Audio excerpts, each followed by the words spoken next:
سره د خلکو ته هلته سنسکرت ژبه ښوله.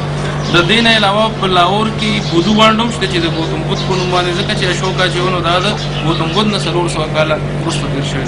بل موږ سره چې زر زر خبره کوو نو بل موږ سره د هندوشاهي تاریخ دی چې کله چې هند کلی د راجا جیپال د ګدی ځای نو په دې هند کلي سره 15 میله چاپیره دا کلي چې و نو دا هم د هغې کیسه تاریخ دا وایي. نو په شاه منصور کې لکه په شاه منصور کې بوټکه ده نو زما هسې اندازه دا ده چې دا بوتکده وه خو وروسته بیا بوټکه شوې ده. په دغه کې کاپرکوټ ډېری ده په زیده کې، نو کاپرکوټ په خپله ښیي چې لکه د کاپر کلا دغه شان د مختلفو کلو کې هند سره چې چاپېره کوم کلي دي په دې کې موږ ته د هندوشاهي بیا چې د هندوشاهي نه پس موږ ته دلته کې د محمود غزنه یا د محمود غزنوي راتلو سره چې هغه جیپال له کومه ماتې ورکړې د هغه نښې هم شته.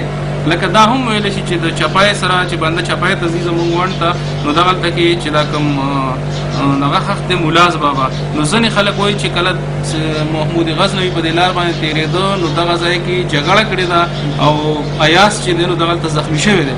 نو دا ملا ایاز دی خو موږ ورته ملاز بابا وایو او دا د هغه سله دی. تاسو په خیال کړئ چې بنده زیدې ته ځي دغلته کې یو بابا دی. د دې نه علاوه دا خو جو جرنل تاریخ دی. اوس چې موږ راشو کله دا چې مندړ یوسفزو کې مندړ په صوابۍ کې کله آباد شوي دي نو دا تاریخ موږ سره د 500 کالو دی. دا موږ داسې چل شوی و چې د ملک شاه منصور او د ملک احمد په مشرۍ کې د اولغ بیګ زمانه وه د بابر تره په هغه په زمانه کې موږ راغلي یو دلته.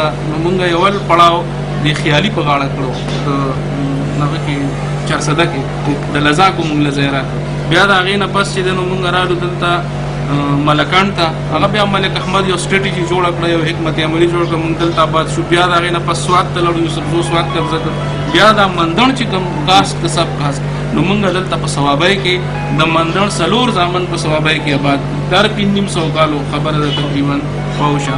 نو په دې کې دا کوم کلي چې کوم د اسلامي نومونه دي یا د پښتو نومونه دي لکه کالو خان شو د هغه په نوم کلی شو بل دا زموږ بیا دغه دور دکه شان زمون کلی شاه منصور چې دی نو دا هم چې دی نو دغه په دغه باندې د زمونږ هم دکه هیرو د چا په مشرۍ کې چې مونږ د کندهار نه د اولغ بیګ په زمانه کې راغلي ملک احمد او ملک شاه منصور.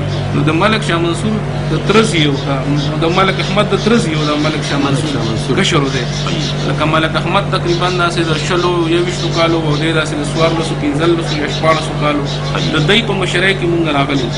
د اولغ بیګ زمانه ولا د بابر د تره حکومت ولته او دا د یوسفزو ولا غستو د حکومت وروسته بیا هغه چې دا د لکه بابر دلته په 1526 کې راغلی دی 1526 کې او د دی نه مخکې د 12 کاله مخکې د اولغ بیګ زمانه وه. نو دغه زمانه کې دا یو ډېره دردناکه تاریخي کیسه هم ده چې څه وخت یې اولغ بیګ له دی حکومت واغسته او زموږ مشر ملک سلیمان شاه د دې ملک شاه منصور تره و د ملک احمد پلار هغه یې ورسره شو او دغه مغول وړوکی هغه لوی کړی خپلو لاسو کې لوی کړو. بیا یې حکومت واغسته. بیا چې هغه کله مضبوط شو نو بیا هغه زمونږ یوسفزي چا ورته ووایي چې یاره مغول راغلل ورو ورو ورسره آباد شو. نو یې ورته وایي چې دا یوسفزي دلته نه وشړه. نو بیا هغه زمونږ مشران ووژل کندهار کې هغې ته ګنج شهیدان وایي او زمونږ دا لوټه پیټه قبیله چې وه نو دا د دواړو هلکانو دی ورته هغه ورته مینت وکړه چې ما ووجه خو زما دا نسل دی نه دا کېږي ختمېږي نو دی پرېږده. نو دا ملک احمد او ملک شاه منصور په مشرۍ کې بیا مونږ راغلي. بیا ملک احمد ډېر هوښیار سړی او ډېر ښه جرنیل و، ډېر نر سړی و ډېر پوه و او ملک شاه منصور چې و نو دی ډېر ګزارې والا او ډېر صبر والا سړی. بیا دلته چې دی ملک شاه منصور دا و چې بابر بله دا بیا ووایي چې یوسفزو چا بابر ته ووایي چې دا یوسفزي په خپل زوم ډېر ویلي. نو بیا ملک شاه منصور له هغه رشته راولېږل. نو د ملک شاه منصور یو وړه وه بي بي مبارک چې هغه بیا هغه وغوښته بیا ول ټول یوسفزو ملکانانو په شریکه باندې داج وکړ او هغه بیا بابر ته واده کړه. دغه شان د ملک شاه منصور دغه ته ووایي یوسفزو ته چې موږ سره دوره وسله نشته چې د بابر سره جنګ وکړو. نو چې هغه موږ سره رشته کوي نو زه دا قرباني ورکوم زه ورسره رشته کوم. نو هغه ورسره رشته وکړه. هغه به وایي هغې له ډېر عزت هم وکړو. هغې ته به یې پښتنه وي او هغه به چې راله نو ودرېده به ورته مغولو رانیانو چې دی نو هغې له بیا وایي داسې زهر ورکړل چې د هغې بچهداني ختمه کړه چې د دوی د نسل پښتنو نسل سیوا نه شي. نو دا دغه